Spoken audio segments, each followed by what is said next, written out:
Yes? Si Marites at si Max, alam ko na po kung sino. Is there any problem?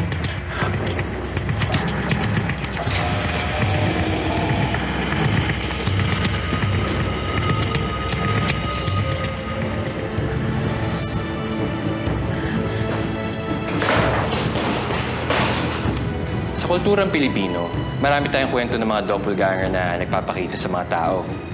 Ang paniniwala nga, kapag nakasalubong mo ang kamukha mo, may mangyaring masama sa'yo.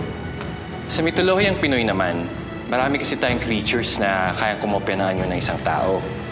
Kaya nila magpanggap na tao, pero galing sila sa underworld. Ang hindi lang natin alam ay kung anong motibo nila sa panggagaya.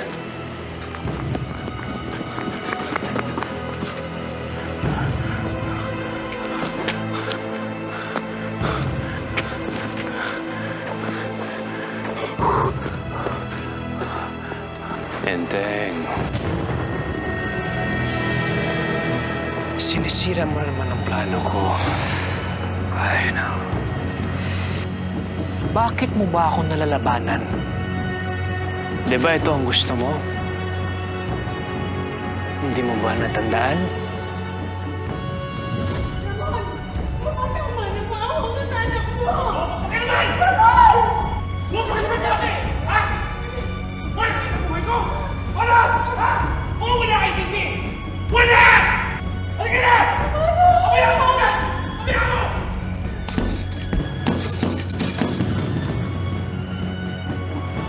Ito yun. Hindi lang ikaw ang humihiling nito. Araw-araw kayong lahat ng mga tao hinihiling nyo na matakasan nyo ang buhay nyo. Eh ngayon, ito na! Ito na!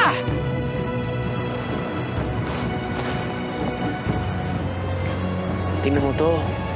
Parang nakita ko to sa TV eh. Pwede ako maging artista, no? Ano? Pwede ba? Ha?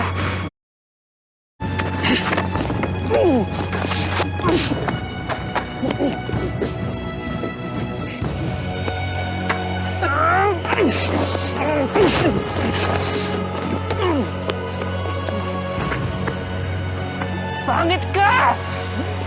Pangit ka magka...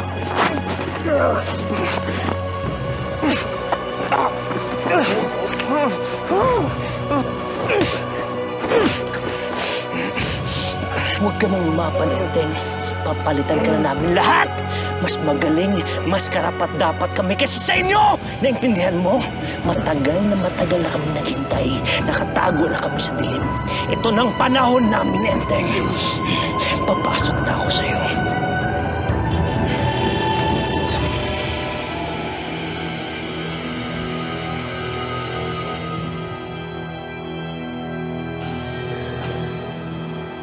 Kain na tayo, anak.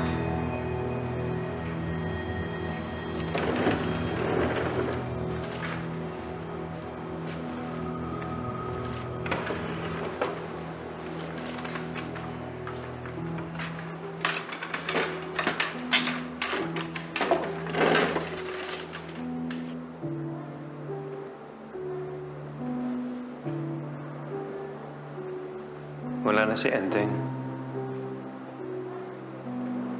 Wala nang hadlang.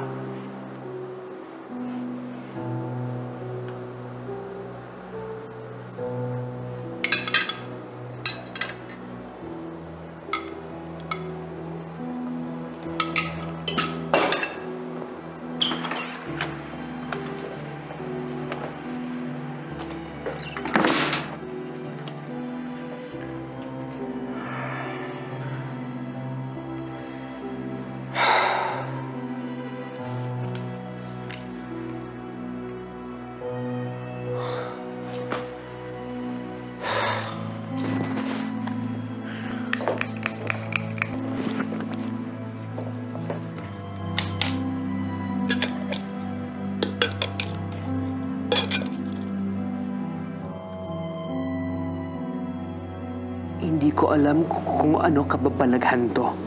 Hindi ko alam kung saan kayo galing. Pero lalabanan ko kayo.